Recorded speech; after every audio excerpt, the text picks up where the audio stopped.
দেখিস সারা রাত আকাম কম করি এইসব দিনের বেলায় স্বপ্ন দেখতি।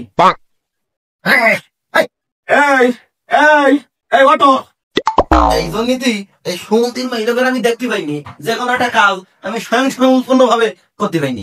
তা তুমি দিনই মানে কি এমন স্বপ্ন দেখতে চাও, আর কি এমন কাজ স্বয়ং সম্পূর্ণ করতে পারোনি? ঢাকায় ওই যে বাইতুল্লাহ মোকাররম মসজিদ রই না, ওই মসজিদের মেম্বারের উপরে ওই বিড়াল উঠতেন, আর আমি রোহিণী ফয়েজ দিয়ে ওই বিড়াল তাড়াই দিলাম। তা তুমি ইকিন বসি ঢাকা বাইতুল মোকাররম মসজিদে কিরাম করে বিড়াল তাড়াই দিলে কেন? তুই জানিস নি আমি পীর হয়েছি? তা তুমি সর্দারের বাগানে কলা চুরি করলি, এখনো 1 মাসও হয়নি, এর মধ্যে তুমি পীর হইলে কি করি? ও 10 দিন আন্দোলন করি দেশের সরকার পদত্যাগ হয়ে যেতি, আর তখন 1 মাস। আমার 350 মুরিদ আছে। মুরিদ আছে? তা তুমি যে কি ধরনের পীর এ তোমার পরীক্ষা না করলে হয় না। তা তুমি উঠি ফ্রেশ হয়ে নাও, আমি তোমাকে জন্য নাস্তা নিয়ে আসছিস। এই নাও।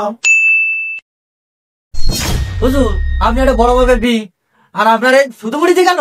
দেখি যাও এই সুন্দর মেয়েটাকে কি বুঝতে আই, তুই যাই মুড়ি দিছিস তা পাঠালি দিস নি এ কথা দেওয়ানে মুড়ির ড্রেস শোনে। আমার তো তোর তালাক দেওয়া লাগবে না, ওরাই তো তোর তালাক দিবেন রে। তুমি যে কি ধরনের পীর ও আমি এবার বুঝে গেছি। তো দাঁড়াও আমি ফার্মাতে নিয়ে আসছিস।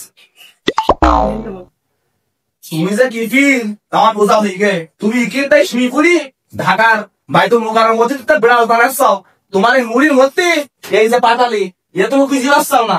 তুমি যে কি পীর ও আমার বোঝা হয়ে গে।